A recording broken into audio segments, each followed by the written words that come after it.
Two things. One, apparently the meteorologists in Pittsburgh aren't much more accurate than Ben Roethlisberger is.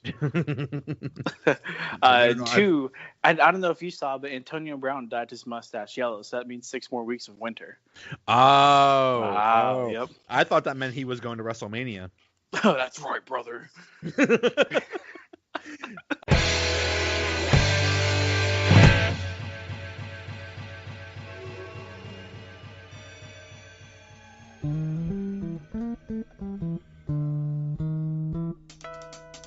What's going on, everybody? Welcome to another episode of the Donut Bag, part of the Pod Hub Network.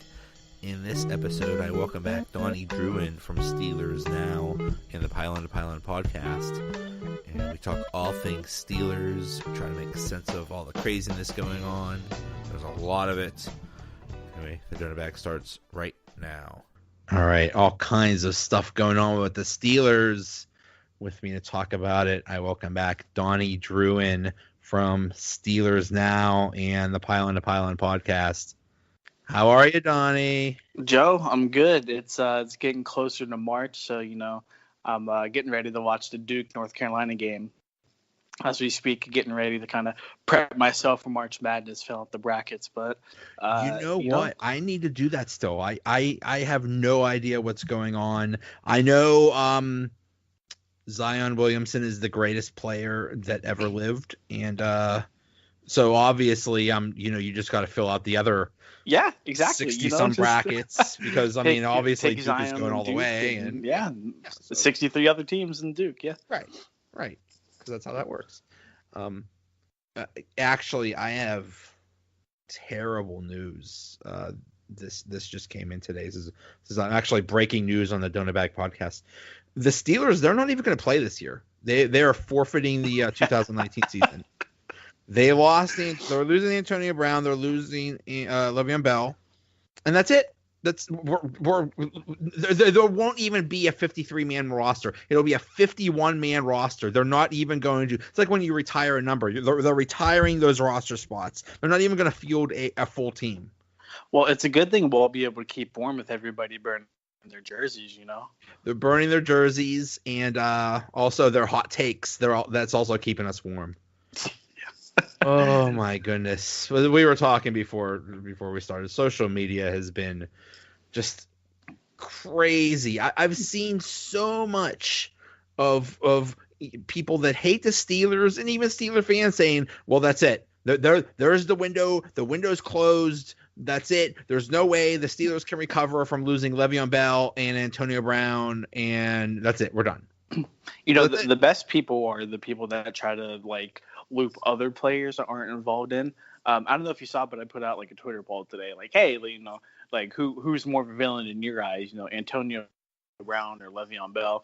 And I got people flying in with Ben Roethlisberger rape comments, Mike Tomlin. It's just oh my god, man. Ben Roethlisberger is the reason. Well, we had a snowstorm here in Pittsburgh, and the reason was Ben Roethlisberger. Ben Roethlisberger has created a weather machine, and he made a snowstorm right just as the morning commute started, just to really screw with us. So he's responsible for the weather. Every weird thing Antonio Brown has done has been because of Ben Roethlisberger. Ben Roethlisberger is the fault of everything. If you have any ache or pain on your body, it's because of Ben Roethlisberger. Two things. One, apparently the meteorologists in Pittsburgh aren't much more accurate than Ben Roethlisberger is. Two, I don't know if you saw, but Antonio Brown dyed his mustache yellow, so that means 6 more weeks of winter. Oh. Yep. I thought that meant he was going to WrestleMania. Oh, that's right, brother. It's ridiculous, and I'm so tired of it. It just.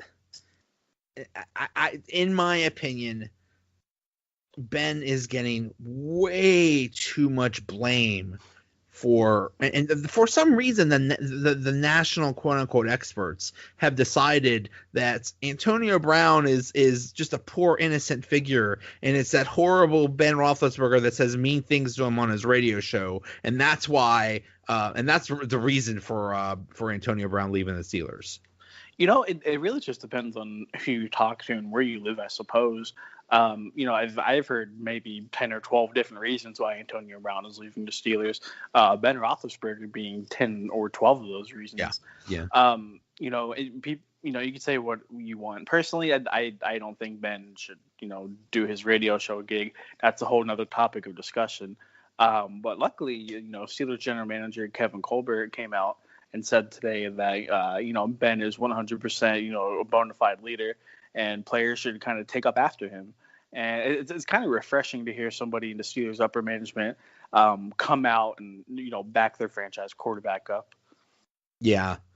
It's just crazy. And one of the ideas that was floated around today by one of the talk show hosts is there should be a way, if possible, that the Steelers can just ban their players from going on social media and doing these radio shows, because they're nothing but detrimental.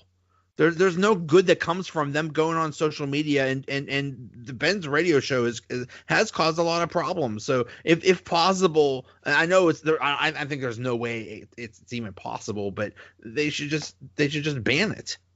Yeah, sadly, it's the world we live in. Social media is probably one of the biggest tools, not just for like professional athletes, but really anybody that that has a job and can communicate with other people.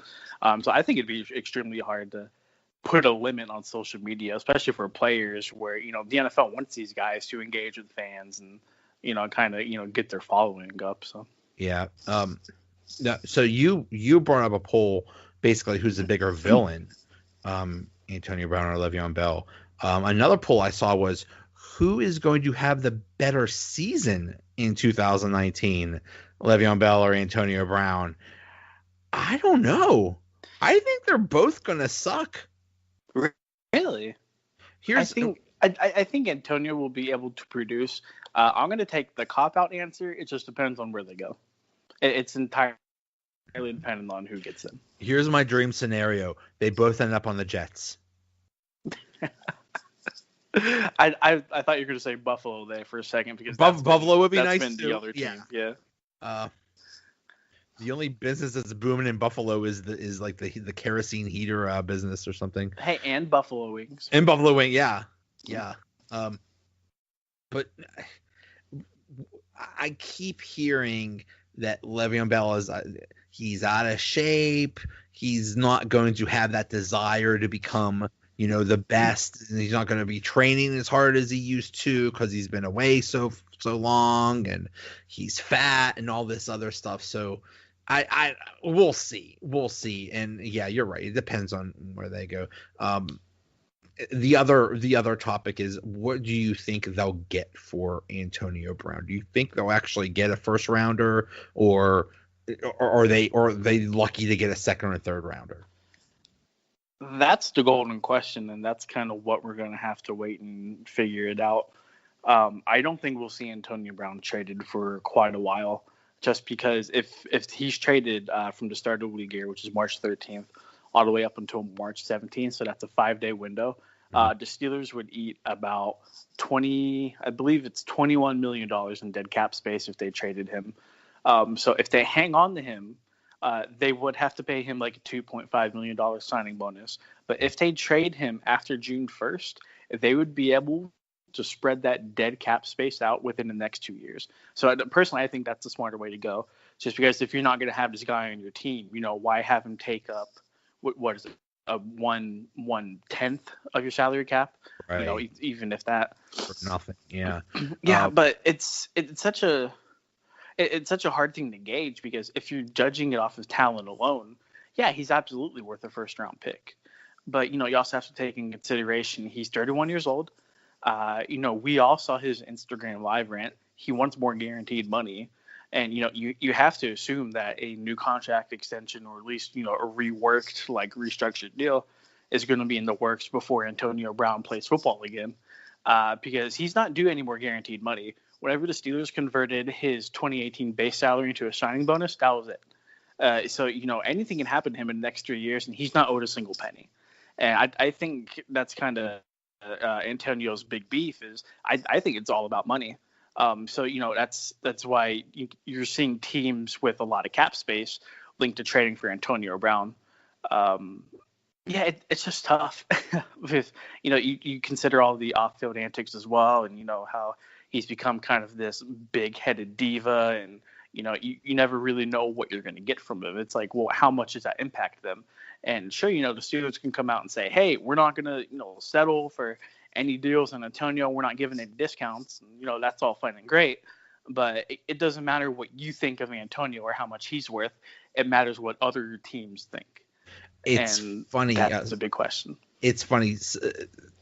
Kevin Colbert today said, hey, we don't have to trade him. We were only going to trade him if we get, a proper return. What do you want him to say? First of all, Rooney came out a couple months ago and said, I don't see him ever coming back, or I don't envision him, ever returning. And then he goes down to, Miami, and they meet, and they basically agree, hey, you're gone. So of course what's Culver going to say? Yeah, we'll take a conditional 7th round pick for him. Just whatever. I mean, obviously he's going to say, something to try to give him some kind of leverage.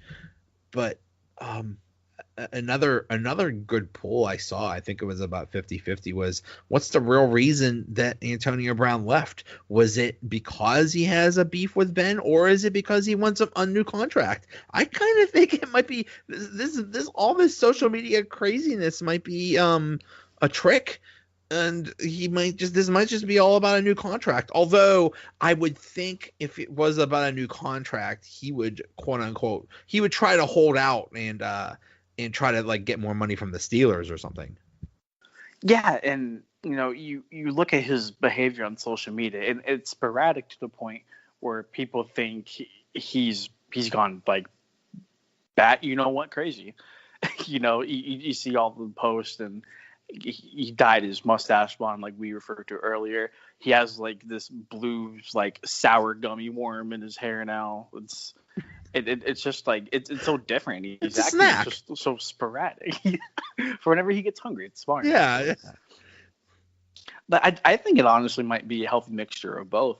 Whether or not we want to admit it, there were times where Antonio was extremely frustrated with Ben Roethlisberger throughout the year, and Antonio can come to the media and say, the Wi-Fi is lit, this and that. But Ben carries a lot of weight in Pittsburgh. Whether that's good or bad, that's a different topic. But what Ben says kind of goes whenever it comes to the Steelers. And I guess he and Brown didn't see eye to eye on an issue, and one thing led to another, and next thing you know, Antonio's not playing in Week 17. I think there's a number of factors. I think his problem with Ben was the main thing. Let's go back about a year. They got rid of Todd Haley as the offensive coordinator, and they put in basically Ben's friend. And so basically that means, and the joke was, well, now Ben's the offensive coordinator. Ben has, basically won that little power struggle with Todd Haley. So, that balances the power more for Ben. And I don't think Antonio Brown liked that. I don't think Antonio Brown liked that that Ben skipped OTAs, and that he got quote unquote preferential treatment. And I think Juju had a lot to do with that too. Juju, people were saying, oh, who's the real number one wide receiver on this team now, which is a joke, but Juju winning the MVP didn't help things. So numbers wise, it's not even that much of a joke. I mean, Juju had himself a phenomenal year, and we saw it with Martavis Bryant. He tends to make other receivers in Pittsburgh just a little bit self-conscious about themselves. Yeah, but the argument can be made Juju had such a great year because all of the attention was on, all the double coverage and stuff was on Antonio Brown. So, but that brings up a good question. Was actually an actual football question. What should the Steelers do to replace Antonio Brown? I mean, do they go in the draft? Do they